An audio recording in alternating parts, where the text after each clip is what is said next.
इथे मी मोड आलेले कुळीथ उकडून घेतलेले आहेत। मी इथे एका मोठ्या पेल्याचे प्रमाण घेतलेले आहे। कुळीथ मिक्सरमधून बारीक करून घ्यायचे आहेत।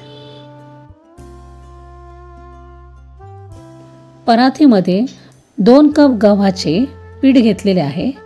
त्यात 2 चमचे बेसन घातले आहे। आता त्यात स्वादानुसार मीठ घालायचं आहे। 1 चमचा तिखट, पाव चमचा हळद, कसुरी मेथी आणि मिक्सरमधून वाटलेले कुळथाचे मिश्रण हे घालून आता एकजीव करून घ्यायचं आहे। पीठ मळून घ्यायचं आहे। त्या पिठामध्ये थोडासा आंबटपणा हवा, थेपल्यामध्ये थोडासा आंबटपणा हवा, म्हणून त्यामध्ये अर्धा लिंबू पिळायचा आहे। आता थोडं थोडं पाणी घालून चपातीच्या पिठाप्रमाणे आपल्याला थेपल्याचे पीठसुद्धा मळून घ्यायचं आहे। थोडं तेलाचा हात लावून असं एकत्र करून घ्यायचं। चपातीच्या पिठापेक्षा मोठे गोळे करून आपल्याला थेपले लाटायला घ्यायचे आहेत।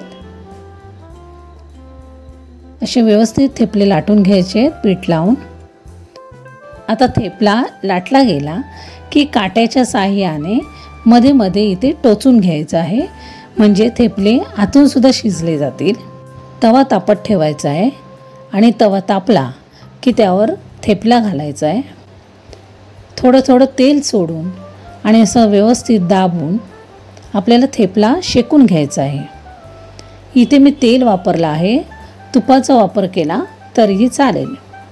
व्यवस्थित खरपूस असा थेपला भाजून घ्यायला पाहिजे। आणि आता या थेपल्याप्रमाणे इतर थेपलेही आपल्याला भाजून घ्यायला लागतील। तयार आहेत मग मोड आलेले कुळथाचे थेपले। पावसाळ्यामध्ये हे खास करून बघा।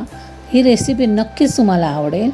ही रेसिपी आवडली तर माझ्या रेसिपीला लाईक करा, चॅनलला सबस्क्राईब करा।